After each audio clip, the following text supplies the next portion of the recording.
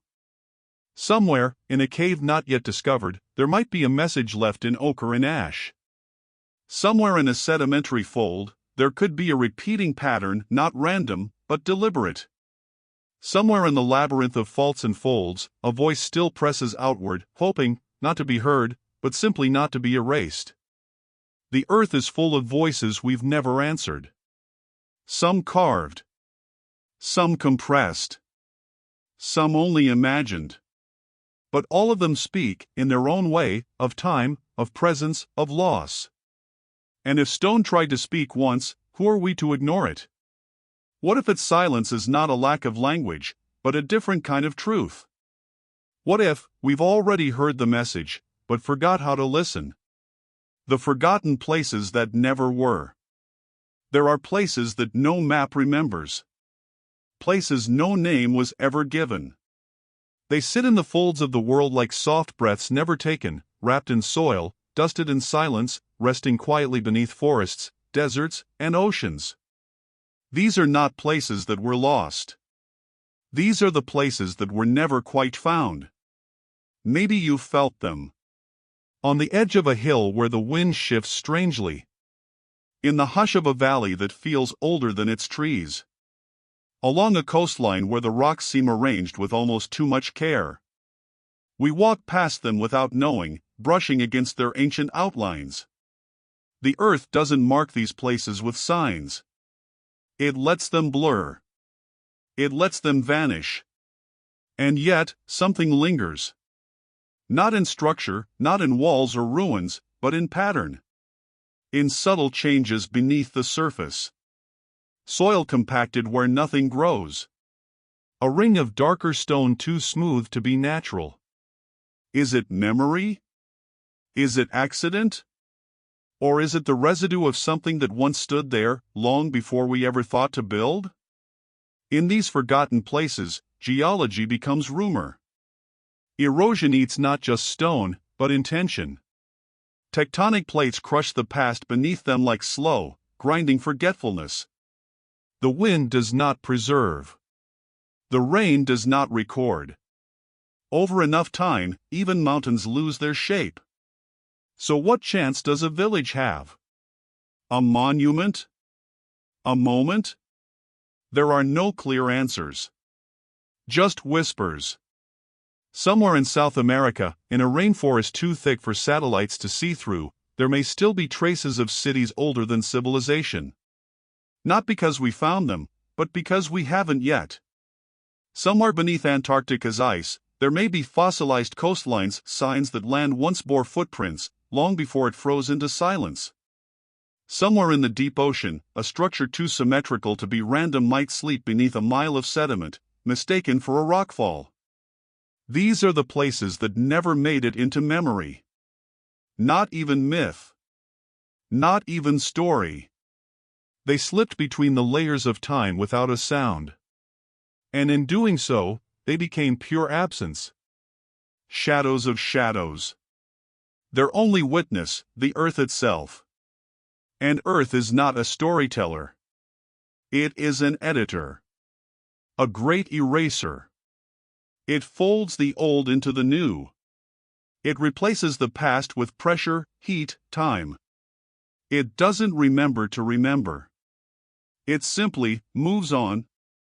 But every so often, it leaves behind a clue. A fault line that curves strangely. A sediment layer out of order. A shard of pottery embedded in stone far too old. These are not declarations. They are suggestions. Murmurs. As if the earth is trying to forget but hasn't quite succeeded. Could it be that the world once held more than we know? Not just more people, but more ways of being? More attempts. More failures. Civilizations not like ours, but different, strange, impossible to fully imagine? And if so, why were they forgotten? Perhaps they chose silence. perhaps they dissolved willingly.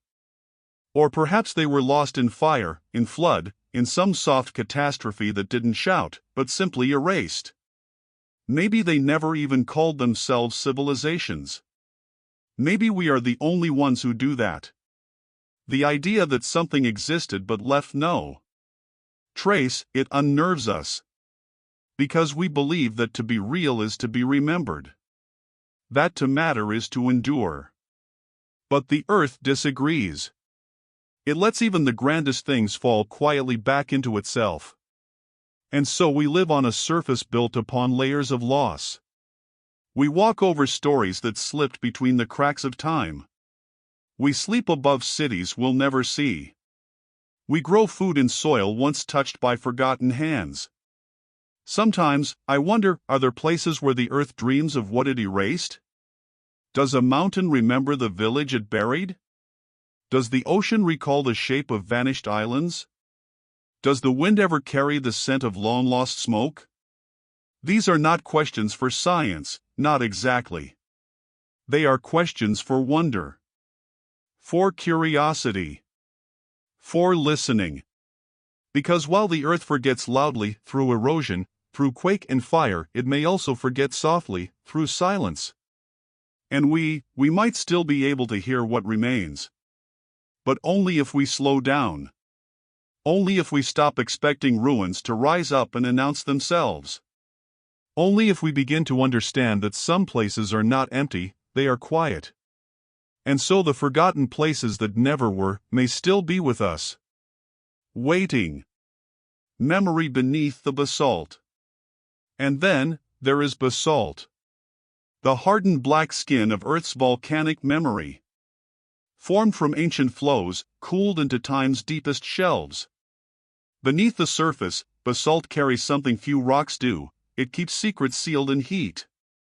Like ink pressed into obsidian pages, its fractures and mineral veins are not just stone, they are the quiet language of ages we no longer speak.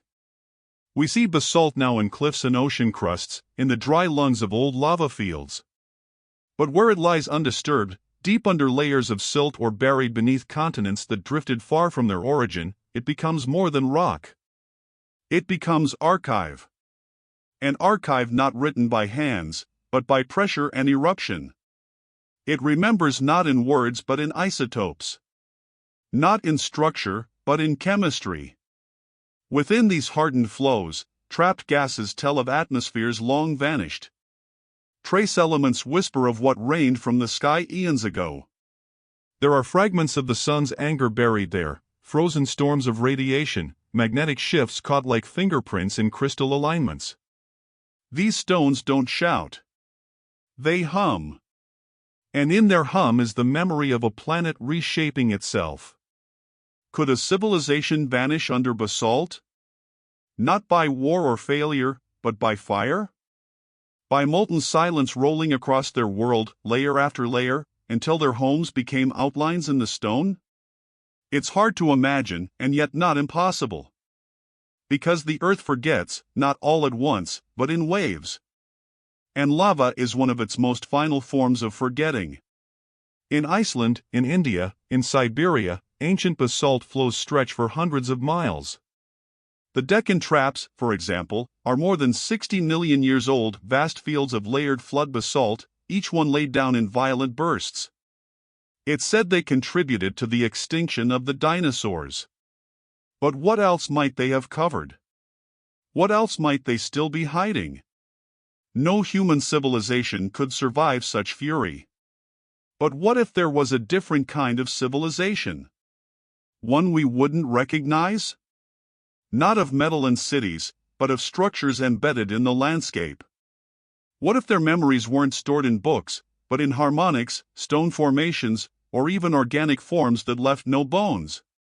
What if the basalt didn't just bury them, what if it absorbed them? There's an idea among geologists that basalt, being so dense and stable, can preserve certain signals for millions of years. Tiny anomalies. Strange inclusions. In some samples, unexplained isotopes sit in quiet defiance of our timelines. Are they natural? Most likely.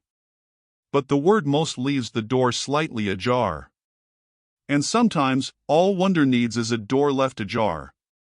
Because beneath basalt, time does not tick, it presses. It compresses. It hides. And in doing so, it softens the lines between what is natural and what is forgotten. We drill into these layers now, pulling cores from the ocean floor. Each one is a scroll of deep planetary memory. Each section a record of heat, pressure, chemistry. And maybe, if we're listening with the right kind of silence, a memory of something else. A curve too smooth. A layer too thin. A gap where heat once met intention. Could it be that the Earth once buried not just forests or fossils, but moments? That somewhere beneath our feet, under miles of blackened crust, a whole era sleeps, erased not by time, but by design? Or maybe, it's simpler than that. Maybe basalt is just stone. Maybe the only memory it holds is the Earth's. But still, I wonder. If you stand near a basalt cliff at dusk, and the wind is right, it almost sounds like the past breathing. Slow, deep, mineral breath. Not a voice. Not a word. But something just close enough to feel. Maybe the Earth is still forgetting us. And maybe it once forgot someone else too. The dust that outlived the builders. The Earth is not made of memories. Not really. It is made of minerals in motion, of shifting plates and silent decay. And yet, the dust remains. It lingers where nothing else does, after forests fall, after bones collapse, after empires collapse into the quiet hum of time. Dust is what endures when structure does not. It is the breath of the forgotten, sifted through wind and layered into the land like the softest form of survival. And if there were builders before us, dreamers of stone, of clay, of something entirely unknown, they too would leave behind dust. Not statues. Not records. Just traces. Not because their works were weak, but because time is stronger. Time is a patient eraser, grinding even the grandest into grains. And dust, unlike walls, moves freely. It carries memory not in form but in essence. What if the very hills we walk upon are composed, in part, of what they built? Not their monuments, but their ruins ground into silt. Not their names, but their particles, mingled with ash and pollen and meteoric iron. Could a civilization vanish so? Could a civilization vanish so completely that only the color of dust would remember them? Scientists now trace isotopic anomalies in fine sediments, tiny chemical oddities that don't match the expected fingerprints of known events. Some say these anomalies speak of asteroid impacts or ancient volcanism. But anomalies are curious things. They do not explain themselves. They just sit there, patiently confusing our models. What if one of these blips, just one, came not from a volcano or a meteor, but from an event we've never even imagined? A forge that heated not for geology, but for craft? A fire that burned not trees, but ideas? Is it possible that what we call natural background noise in the dust is actually the last breath of a lost age? We brush away layers in archaeological digs, searching for bones, tools, pottery. But what if the deeper stories are not shaped by hands, but by entropy? What if the most telling trace of an ancient people is the way their cities dissolved, how their compounds oxidized, how their synthetics fragmented into silicates too small to identify? Even plastic breaks down. And though it lasts for centuries, perhaps even millennia, it eventually becomes indistinguishable from the grains that surround it. Could some ancient analog of it already exist in the soil, mixed with quartz and clay, too fine to flag our machines? Could the dust beneath our feet be remembering something that no longer has a name? Not because it was unworthy of memory, but because memory is not the default. Forgetting is. And in that forgetting, the dust becomes both grave and archive, a weightless book written in fragments, each page scattered across landscapes. We often imagine that if a civilization fell, we would find their remains like a puzzle. But what if the pieces are so small we walk on them daily? What if the greatest monument they left behind is not a structure, but a chemical residue? A faint, lingering echo in the soil? We study dust to learn of supernovae, of long-dead stars. We read cosmic memory in the scattered particles that drift from the void. Could we do the same for Earth? Could we, one day, learn to read the soil's forgotten authors? There's something haunting about it. The idea that the Earth itself may have already erased a story older than myth. That it may have done so gently, without malice. Just slowly, as it always does. Letting rain fall, letting wind pass, letting tectonics shift the stage again and again, until nothing remained but fine powder spread evenly across the world. And even then, that dust would be subject to wind. It would move. Be carried. Swallowed. Exhaled. Recycled into life, into breath, into memory once again, but this time without context. A trace without origin. A whisper that no longer knows the mouth it came from. Maybe this is the Earth's way. To remember by dispersing. To archive not in temples, but in topsoil. To flatten stories so fully that they re-enter the cycle of becoming. Builders into atoms. Atoms into dust. Dust into silence. And yet, if this much can be lost, what else might we have forgotten? The caves that hear no names. There are places on Earth where even time seems to hesitate. Places where light never touches the ground, where air hangs thick and undisturbed, and the walls remember more than we ever could. Deep within the Earth's crust-like caverns carved not by hands but by water, by slow corrosion, by the breath of the planet itself. These caves do not echo with footsteps. They listen, instead, with stillness. Caves have always been silent witnesses to ice ages, to extinctions, to the passage of beings both known and forgotten. Some hold paintings. Some hold bones. Others hold nothing but darkness, as though they are waiting to be asked a question we've never thought to form. We look to caves as places of origin, places of refuge. But what if they are also places of erasure? Not because they destroy, but because they preserve without interpretation. A shape pressed into limestone means nothing unless we know the hand that made it. A tunnel winding into the deep means nothing unless we understand where it was trying to lead. Could a civilization before history have hidden themselves here, not from fear, but from the erosion of time? Not to escape others, but to escape forgetting? If you were to leave behind a message for the future, a place untouched by flood, by wind, by sun, wouldn't the cave be where you'd put it? And yet, the further down we go, the quieter it gets. The less we find. The stone doesn't volunteer its secrets. It doesn't announce that it once held fire or songs or language. It simply waits. And sometimes, it waits forever. There are caves with mineral growths older than our species. Flowstones and stalactites that have witnessed 100,000 years without flinching. And if someone else walked here long before us, if another mind, another hand, once lit a flame in this same dark, what remains? Maybe nothing. Maybe not because they failed, but because silence is Earth's final signature. Everything is pulled back down into it eventually. Metal rusts. Skin decays. Symbols lose meaning. Names vanish. Or maybe something does remain. Something so subtle we haven't yet learned how to listen. Not carvings, but isotopes. Not murals, but patterns of moisture, strange alignments of residue, echoes in the mineral composition.